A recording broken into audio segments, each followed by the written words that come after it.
arrangement of a given economy.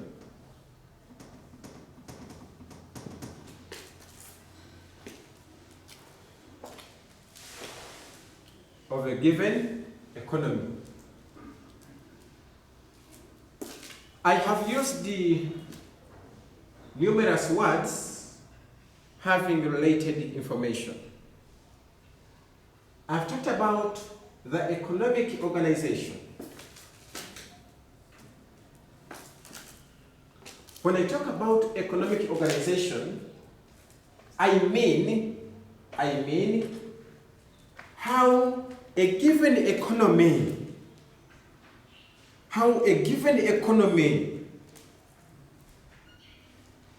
organizes resources, utilizes resources, distributes resources to achieve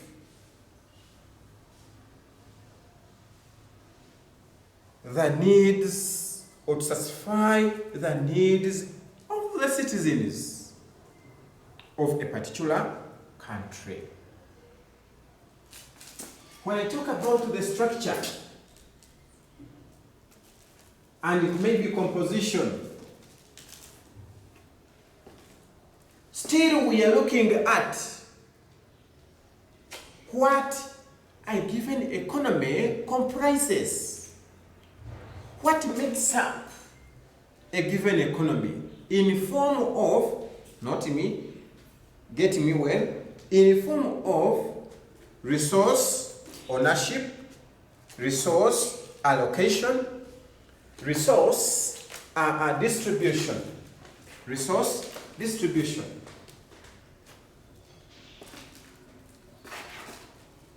So in this line, therefore, we have three major economic systems. We are saying there are what? There are three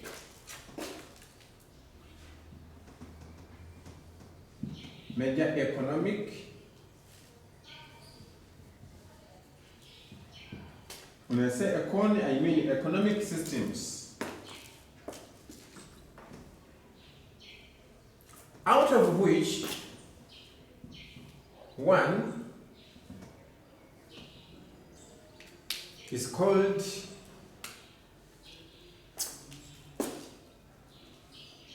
capitalist. We call it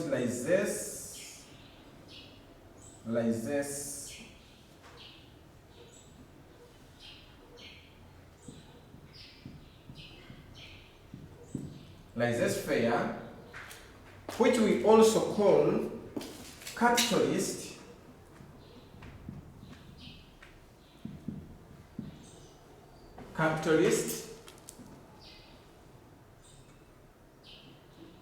and we also call it free enterprise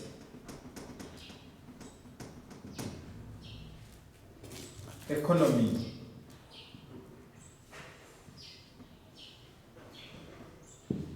Free enterprise economy. Are we together? All of these three names mean the same.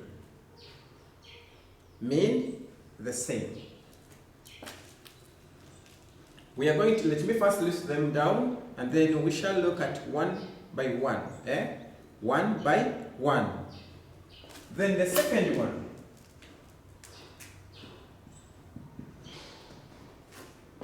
Is called command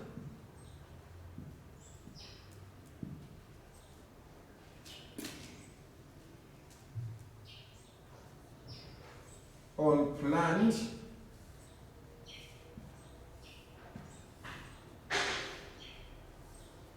economy. By the way, this one we can also call it unplanned what?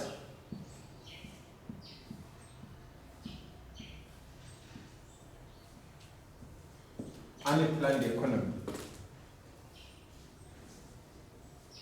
Command stroke unplanned what? Economy. Then Roman 3 is where we have a combination of these existing at the same time, existing all together, and their existence is aimed at curbing the disadvantages of each other. And this one is called mixed what? Mixed economy.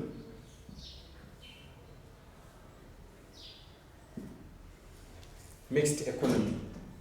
I've told you it is called mixed economy because it entails, because it combines both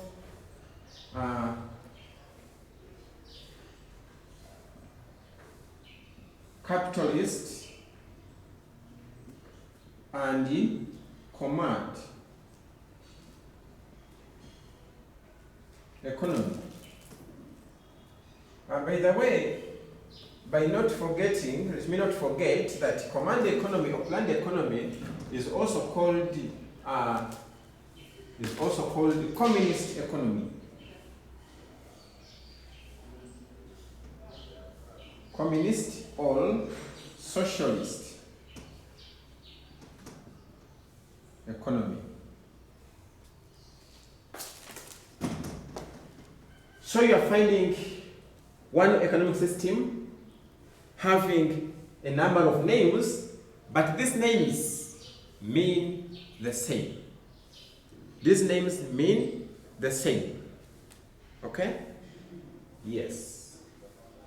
Now we are going to move on to look at each one at a time. Each one at a time. You don't forget them as we are proceeding slowly.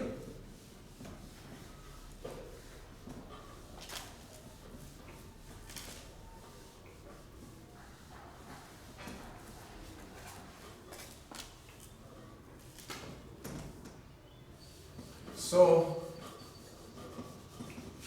we are going to start with the first one.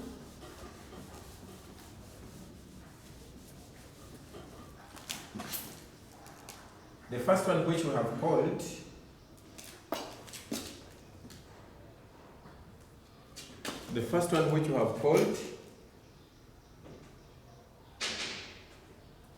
laissez-faire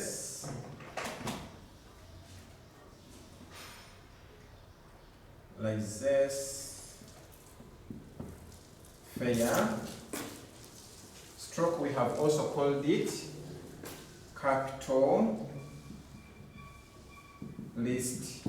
economy, and we have also called it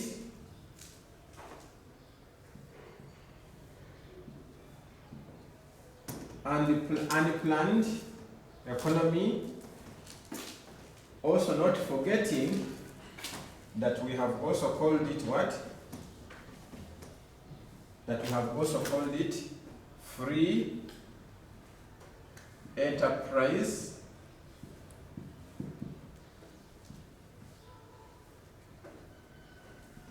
economy.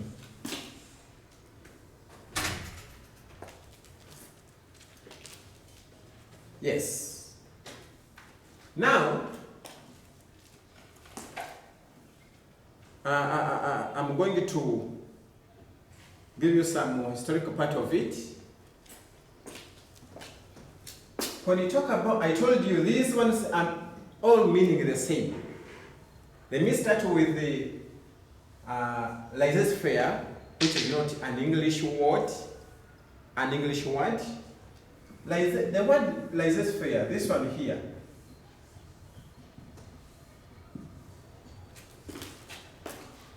is a French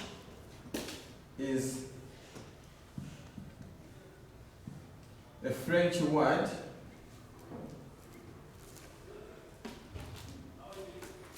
Is a French what? Is a French word, which means, which in English,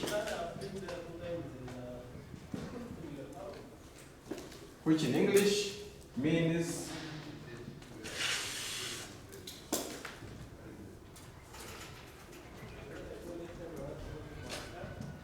leave me alone. Leave me what? Alone. In other words, it's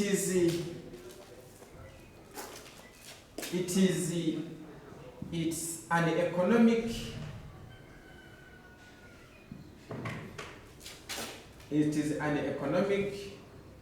doctrine where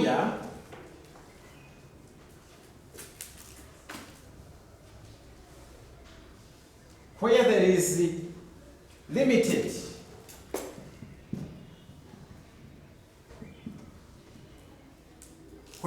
limited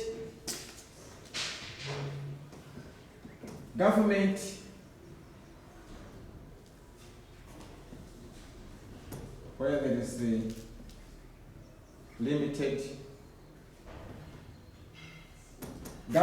interference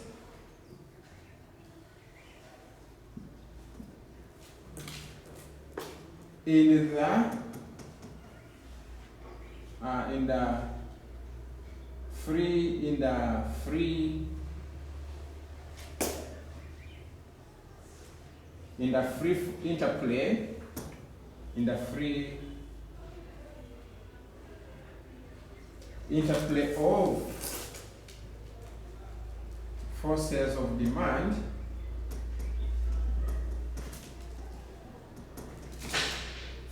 and in the free forces of demand and supply. Yes. Now,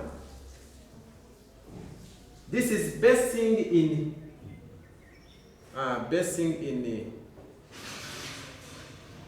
the French version.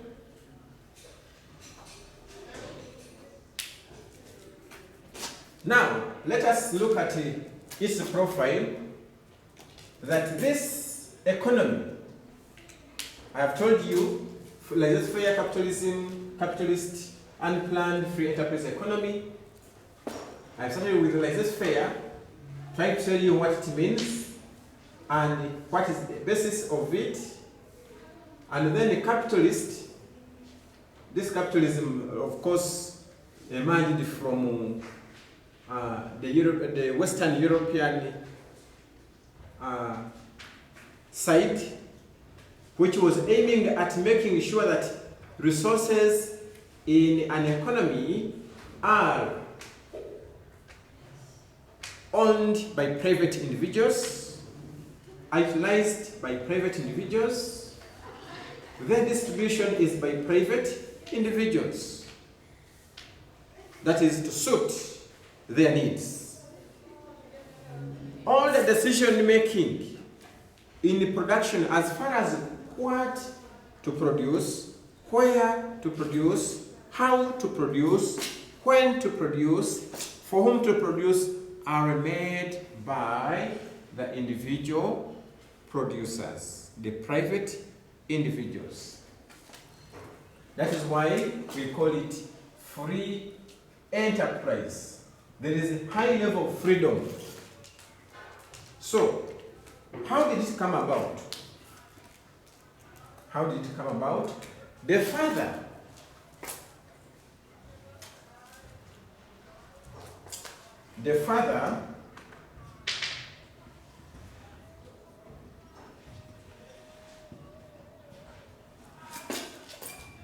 of this system